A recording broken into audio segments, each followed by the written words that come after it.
আপুর হাতের হাঁসের মাংস বেস্ট। আসসালামু আলাইকুম, কী অবস্থা সবার? চলেন দেখা যাক কিভাবে আপু গোশটি রান্না করেছিল। প্রথমে আপু ভালোভাবে নারকেল কুড়িয়ে নিয়েছিল। কুড়িয়ে নেওয়ার পর একটি কড়াইয়ের মধ্যে ভালোভাবে তেল গরম করে তার মধ্যে পেঁয়াজ দিয়েছিল। পেঁয়াজ দেওয়ার পর ভালোভাবে নাড়িয়ে এই যে পেঁয়াজ লাল করার পর তার মধ্যে দিয়ে দিয়েছিল রসুন বাটা, গরম মশলা এবং তার মধ্যে দিয়েছিল আদা বাটা, অল্প পরিমাণে আদা বাটা। তারপরে দিয়ে দিয়েছিল মরিচ গুঁড়া।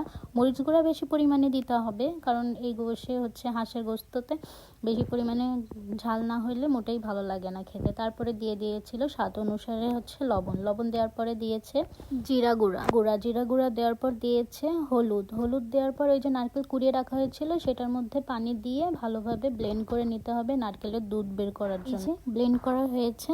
ব্লেন্ড করা হওয়ার পর এই যে গোশটি ভালোভাবে কড়াইয়ে কষিয়ে নিতে হবে ভালোভাবে।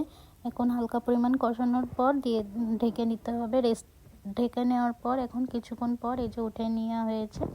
এখন এটা ভালোভাবে কষাইতে হবে। তার মধ্যে দিয়ে দিতে হবে গোটা শুকনা মরিচ দিলে আরও বেশি ভালো হয়। এই যে স্লাইস করে রাখা হয়েছিল নারকেল, সেই নারকেলটি দিয়ে দেওয়া হয়েছে।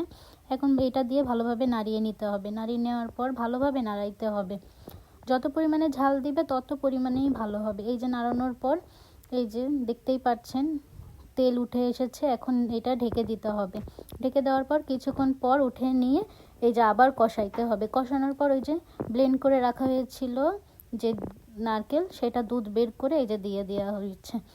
এই দুধ দিলে এত পরিমাণে টেস্ট হয় আর অন্যরকম একটা ফ্লেভার অ্যাড হয়।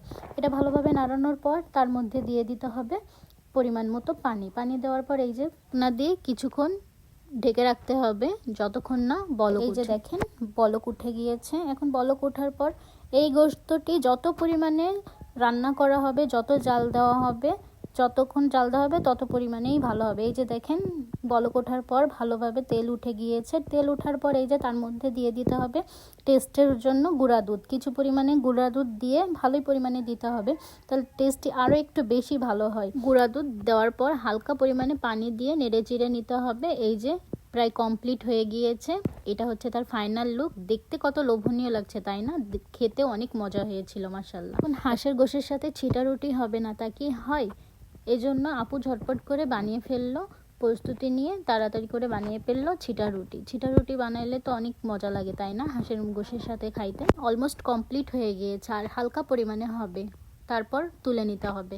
এই যে দেখেই বোঝা যাচ্ছে তাই না? এই যে আস্তে আস্তে তুলে নিতে হবে যেন কোনোভাবেই ভেঙে না যায়। এই যে তুলে নিয়েছে, দেখেই বোঝা যাচ্ছে কত ক্রিস্পি হয়েছে তাই না? ক্রিস্পি এবং অনেক মজা হয়েছিল। এই যে এটার ফাইনাল লুক, দেখতে অনেক লোভনীয় লাগছে তাই না? ভিডিওটি আজকে এই পর্যন্তই। সবাই ভালো থাকবেন এবং সুস্থ থাকবেন, আমাদের জন্য দোয়া করবেন। এটা আজানের ইউটিউব চ্যানেল, সবাই লাইক অ্যান্ড সাবস্ক্রাইব করে দিবেন। ভিডিওটি দেখার জন্য সবাইকে ধন্যবাদ। আল্লাহ হাফেজ।